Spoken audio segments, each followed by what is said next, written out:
बोलिए शंकर भगवान की जय।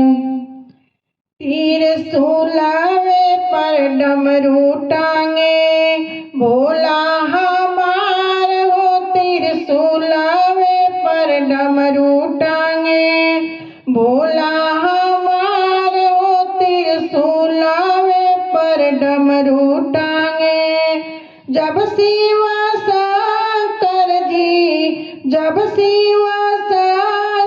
जी कर ले ध्यान हो। त्रिशूलावे पर डमरू टांगे भोला हमार हो।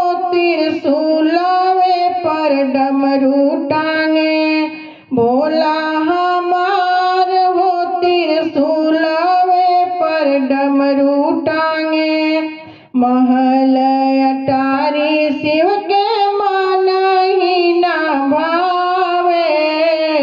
महल अटारी शिव के मन ही ना भावे। टूटही मड़ाइया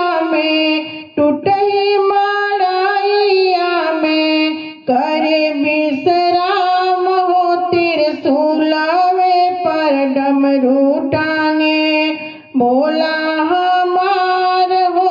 त्रिशूलावे पर डमरू टांगे भोला हमार हो। त्रिशूलावे पर डमरू टांगे पेड़ा मिठाई शिव के मन ही ना भावे। पेड़ा मिठाई शिव के मन ही ना भावे। भंगिया धतूरवा के करे ले आहार हो। त्रिशूलावे पर डमरू टांगे भोला हमार हो। त्रिशूलावे पर डमरू टांगे भोला हमार हो। त्रिशूलावे पर डमरू टांगे हाथी से घोड़ा शिव के मन ही ना भावे। हाथी से घोड़ा शिव के मन ही ना भावे। बसहा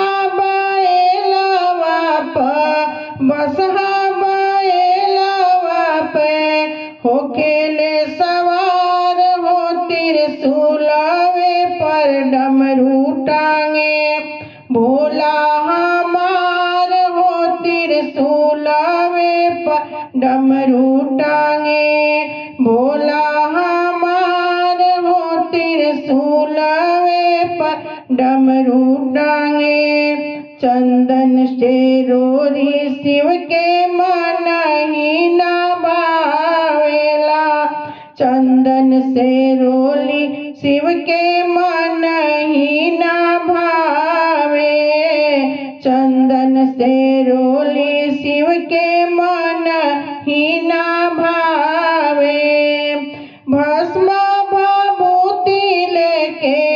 भस्म भभूति लेके करेले सिंगार हो। त्रिशूलावे पर डमरू टांगे भोला हमार हो। त्रिशूलावे पर डमरू टांगे भोला हमार हो। त्रिशूलावे पर डमरू टांगे साला साला शिव के मन ही ना भावे। साला शिव के मन ही ना भावे। काली कमरिया ओढ़ के करेले आराम हो। त्रिशूलावे पर डमरू टांगे भोला हमार हो। त्रिशूलावे पर डमरू टांगे भोला हमार हो।